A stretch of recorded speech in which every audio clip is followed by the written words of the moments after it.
Dans le cadre de ma collection des trophées animaliers, je vous avais déjà présenté ces pics de porc-épic et ce gigantesque bois de cerf que j'avais réussi à trouver. Aujourd'hui, j'ai réussi à faire encore plus balèze et ça se trouve même pas en France. Très généralement, il est un peu plus situé dans les zones froides de notre globe terrestre. Et aujourd'hui, ça me fait vraiment plaisir de le retrouver et de pouvoir l'ajouter dans ma collection parce que c'est un animal complètement extraordinaire et il est très proche de ce que je vous avais déjà présenté auparavant. Donc en effet de comparaison, ça va être très intéressant de pouvoir vous le présenter. Mesdames et messieurs, un tonnerre d'applaudissements. D'abord, mettez un petit commentaire, un petit like et abonnez-vous si vous voulez plus de vidéos comme ça sur les trophées naturels que je vais réussir à me procurer. N'oubliez pas que je ne vais jamais demander à des personnes, des braconniers, je ne sais quoi, d'aller tuer des animaux pour me donner les trophées. Ça, c'est rien, il n'y a rien d'éthique derrière tout ça. Je parle de trophées naturels, c'est du coup des trophées que la nature nous offre. Donc des bois qui sont tombés tout seuls, des pics qui sont tombés tout seuls aussi. Ça va être des poils d'animaux, mais des choses où l'homme n'a pas besoin d'intervenir pour que la nature nous l'offre. J'ai l'honneur de vous présenter une paire de bois de daim. Évidemment, ça, c'est un crâne réalisé en plâtre. C'est une présentation ou une représentation qu'on retrouve souvent dans les expositions de bois de cervidés.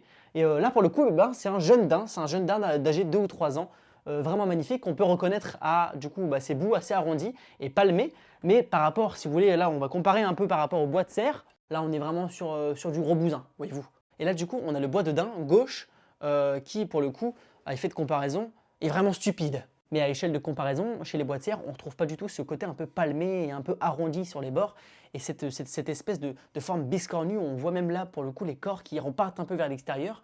Non, il y a vraiment un côté vraiment très symétrique, assez différent, assez particulier, qui, moi, m'intéresse beaucoup. Il a sans doute été recueilli après les saisons de rut, parce que le rut, chez les jeunes mâles, c'est très compliqué à gérer. Je ne choquerais pas qu'il soit décédé après cette période de rut, ou tout simplement que ces bois sont tombés, hein, on ne sait pas.